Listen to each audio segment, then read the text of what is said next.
این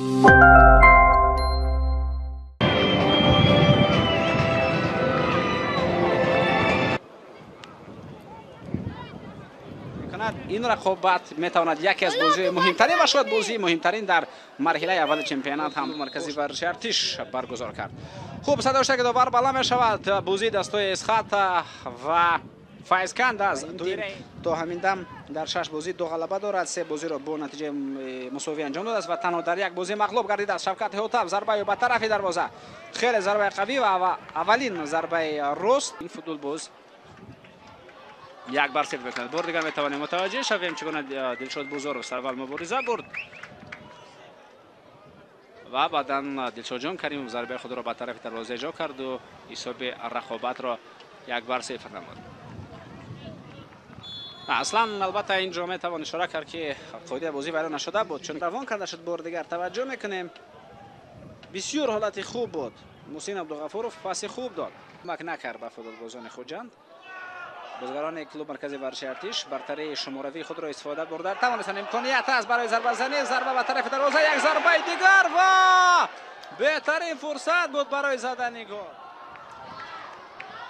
هجوم خیلی خوب فوتبالبازان دسته اسخات توتا کردن. فوتبالبازان دسته فایزکند خوب بروز مرتضایف را و کارت سرخ. بله کارت سرخ اینجا نشان با دوباره مرکز. بله یعنی اینجا بروز مرتضایف قرار درست برآورد. برای چی؟ چون که جوزف اون با یگان ضرورت با دست بازی کردن را نداشت. دستی در حالت سرخ دارند. باید با هجوم بیشتر تلاش نمود. آیبک عبدالغفورov پرتاب به داخل جریمه گل شد. بازار ورسالی به کنار ضربه و توپ را میبرد وایدوی گلمراد. میتوانیم بار دیگر به لحظه تکرار متوجه شویم. آیبک عبدالغفورov خوب بازی کرد. دلشاد بازارov هم خوب ضربه و وایدوی گلمراد توپ را از خط دروازه میبرد. گلمراد پرتابی و توسط کنار محسن عبدالغفورov حمله را ادامه میده. دو به جریمه گل نزدیک میشود. ارسال میکند. وضعیت خیلی خوب است و به توپ نمیرسد. تو بازی دسته فایزکند جریان دارد دوستان عزیز. امکانیت است پرتاب به طرف دلشاد بازارov. دلشاد بازارov با کنار جریمه گاه پاس میدهد. امکانیت تو هم وجود دارد. خیلی وضعیت خوفناک و حمله ادامه دارد. پس به عقیب فیروز خلمتوف کوشش کرد و همین طور دوستان ارجمند داور صداش خیش را بالا میگرداند.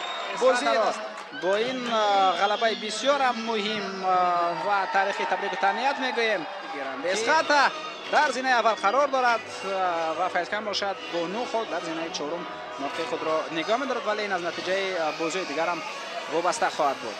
با کل مخلصان دسته اسخات شهر خوجند بار دیگر این غلبه را تبریک و تهنیت میگوییم. اونها با زینه درجه اول برآمدند. همه این را با شما از ورزشگاه اسپارتاک من گلروز خودنظرزاده با جمع همکارانم تماشا کردیم و از این بازی علاوه بودیم. تو بازی نمید خیر خوش میکنیم. خیر تنسیت و خانه آباد باشد.